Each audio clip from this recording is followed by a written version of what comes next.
નમસ્કાર રામ રામ મિત્રો, અત્યારે આપણે વાતચીત કરવાના છીએ કે ડીસામાંથી એક યુવતી ગુમ છે એવી પોલીસને અરજી મળી આવે છે. ત્યારબાદ સમગ્ર ડીસાનું વાતાવરણ ગરમાઈ જાય છે. લવ જેહાદનું નામ પડે છે અને સમગ્ર મોટા મોટા નેતાઓ એ પોલીસ સ્ટેશન કશી આવે છે. શું હતી સમગ્ર ઘટના, જેના વિશે આપણે વાતચીત કરવાના છીએ અને પ્રકાશ પાડવાના છીએ. પરંતુ મિત્રો, એ પહેલાં આપ મારી વિડીયોની અંદર નવા આવ્યા હો તો મારી ચેનલને લાઇક, સબસ્ક્રાઇબ, ફોલો કરી દેજો, જેથી હું આપના માટે આવા અદ્ભુત પ્રકારના વિડીયો બનાવતો રહું. તો નમસ્કાર, વાતચીત કરવી છે, વિગતે વાતચીત કરીએ તો આમ તો ઘટના એ થોડા દિવસ પહેલાં બનેલી છે, પરંતુ એની પુષ્ટિ અને એના પૂરેપૂરા સમાચાર આપણે જ્યારે મળ્યા ત્યારે આપણે આજે વિડીયો બનાવી રહ્યા છીએ. મિત્રો, વાતચીત એવી છે કે ડીસા ઉત્તર પોલીસ સ્ટેશનની અંદર એક બહેન પહોંચે છે અને એ બહેનનું નામ છે લીલાબેન. લીલાબેન આવીને કહે છે કે મારી ભત્રીજી એટલે કે મારી બેનની દીકરી, જેનું નામ છે પૂજાબેન, પૂજાબેન એ આ ઘણા સમયથી ગુમ છે. ત્યારબાદ એમની ગુમનું લખવામાં આવે છે અને ગુમ છે તો પૂછવામાં આવે છે કે ક્યાં ગયા, તો બેન કહે છે ક્યાં ગયા, શું ગયા, એવી મને કાંઈ પણ ખબર નથી, પરંતુ એ તપાસનો વિષય હોય છે. ત્યારબાદ પોલીસ તાત્કાલિક જ બેનના ફોનનું લોકેશન ટ્રેસ કરે છે, તો ફોન સ્વિચ ઓફ આવે છે. લોકેશન કરે છે તો લોકેશન એ છેલ્લે એમને ડીસાનું મળી આવે છે, એનાથી આગળ કોઈ પણ લોકેશન મળતું નથી. પોલીસને હવે તપાસ કરવી તો કેવી રીતે કરવી, કારણ કે પૂજાબેન સોની એ ડીસા છોડીને ગયા તો કઈ રીતે ગયા. વાતચીત આરી સમગ્ર ઘટના જ્યાં આ થઈ રહી હતી ત્યાં જ એક ઘટનાની અંદર ઉછાળો આવે છે અને ઘણા બધા લોકો એ પોલીસ સ્ટેશન કશી આવે છે અને લોકો એવું કહે છે કે મારી બહેનને જે ભગાડી ગયો છે, કે અમારી બહેનને જે ભગાડી ગયો છે એનું નામ છે શાહનવાઝ ઉર્ફે અતાડો ગુલાબ નબી શેખ. એ વ્યક્તિ અમારી બેનને ભગાડી ગયો છે એવા સ્પષ્ટ આક્ષેપો કરે છે. સ્પષ્ટ આક્ષેપો કર્યા બાદ પણ પોલીસ આની અંદર ગુમનોંધ જ દાખલ કરે છે, આની અંદર ફરિયાદ દાખલ કરતી નથી. કારણ કે પોલીસને જ્યાં સુધી કોઈ પણ ઘટના બની હોય, ઘટનાની અંદર કોઈ પણ જે વ્યક્તિ ઘટના બની એ વ્યક્તિ ન મળી જાય ત્યાં સુધી કોઈ ફરિયાદ, ત્યાં સુધી કોઈ પણ દાખલ કરી શકાય નહીં, કારણ કે એ વ્યક્તિ ક્યાં છે, કેવી હાલતમાં છે, એની કોઈ પણ માહિતી વગર કોઈ પણ કશું થઈ શકે નહીં. તો પોલીસ આમની શોધખોળમાં રહે છે. પોલીસને એમની શોધખોળ મળતી નથી. 21 તારીખનો આ બનાવ બને છે. 21 તારીખે બનાવ બન્યા બાદ પોલીસ સતત આમની શોધખોળમાં રહે છે, પરંતુ પોલીસને 2-3 દિવસ સુધી કાંઈ જ પણ મળતું નથી. તો ઘણા બધા નેતાઓ પણ પોલીસ સ્ટેશન ઘૂસી આવે છે અને નેતાઓ પ્રેશર કરે છે કે એક હિન્દુ સમાજની યુવતીને એક મુસ્લિમ ભગાડી ગયો છે, એ મામલે તમે કાંઈ પણ કરો ને આ મામલાનો તાત્કાલિક નિવાડો લાવો. પોલીસનું રાજકીય પ્રેશર વધતું જાય છે, એટલા માટે પોલીસ આની અંદર ઊંડાણપૂર્વક તપાસની અંદર ઉતરે છે અને તપાસની અંદર ઉતરતા મોબાઈલ લોકેશન તો નથી મળતા, પરંતુ પોલીસને એ વાતચીતની બાતમી મળી જાય છે કે જ્યારે પોલીસને એ ખબર પડે છે કે પોલીસ પૂરેપૂરી તપાસ ચલાવે છે અને પૂરી તપાસની અંદર એ માલુમ પડે છે કે પૂજાબેન સોની એ આમ તો શિવગંજ એમની સાસરી છે, પરંતુ એઓ પહેલાં લાખણી રહેતા હતા ને અત્યારે થરાદની અંદર રહે છે. દાગીનાના વેપારનો એમનો ધંધો છે અને એ એમના ઘરેથી 9 અને 8 તારીખ આજુબાજુ ડીસા આવ્યા હતા એમના માસીના ઘરે. એટલે કે એમના માસીના ઘરે 8-9 તારીખે આવ્યા હતા અને એમના માસીના ઘરે આવ્યા હતા અને છેક 21 તારીખ ઉધર રોકાયા હતા. આ સમયગાળાની અંદર વાતચીત કરીએ તો જે પૂજાબેન સોની છે એમને માતા પિતા નથી.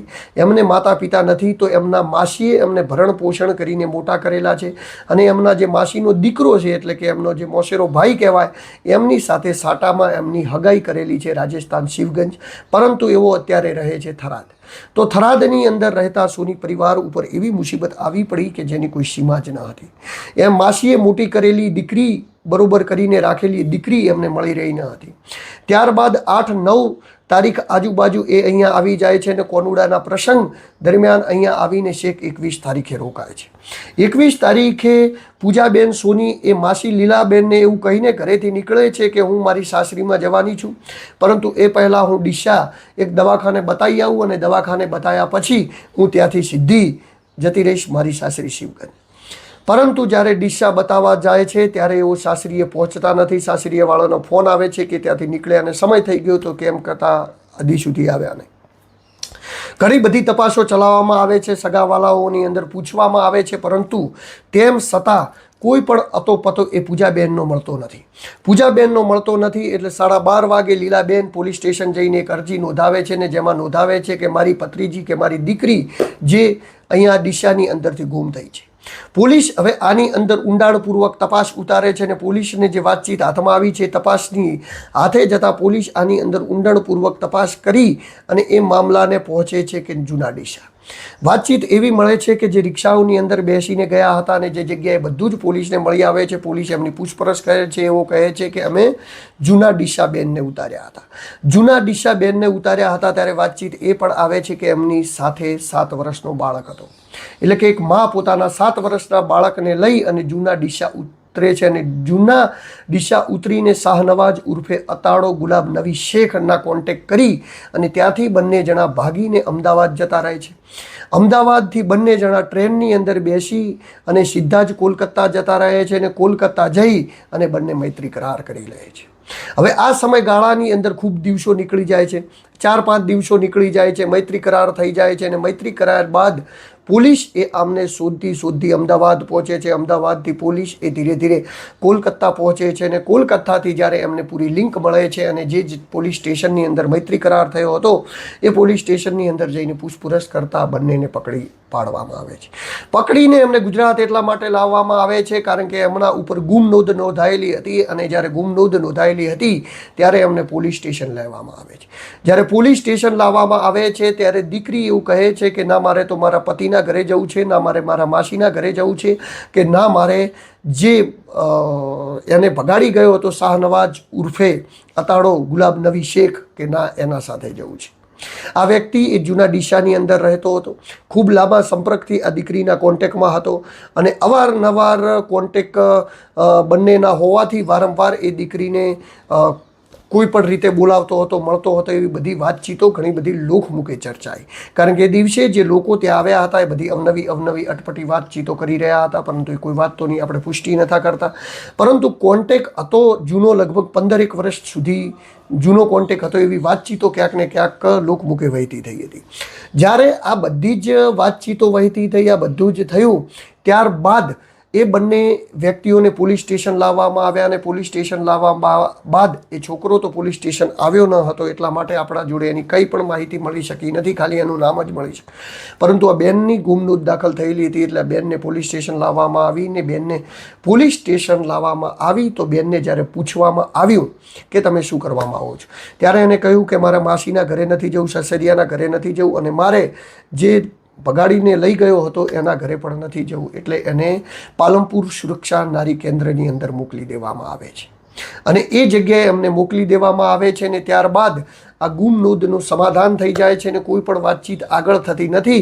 એટલે ગુમ નોંધની અંદરથી ફરિયાદ નોંધવામાં આવતી નથી.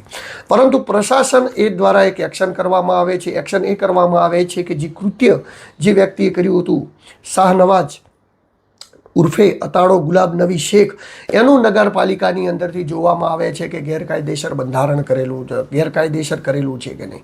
જે ગેરકાયદેસર બાંધકામ કરેલું હતું એ ગેરકાયદેસર બાંધકામ કરેલું હોય છે. ગેરકાયદેસર બાંધકામને પ્રશાસન દ્વારા તોડી પાડવામાં આવે છે અને એ રીતે એ વ્યક્તિને ક્યાંક ને ક્યાંક આ વિષયની અંદર સજા આપવામાં આવે છે.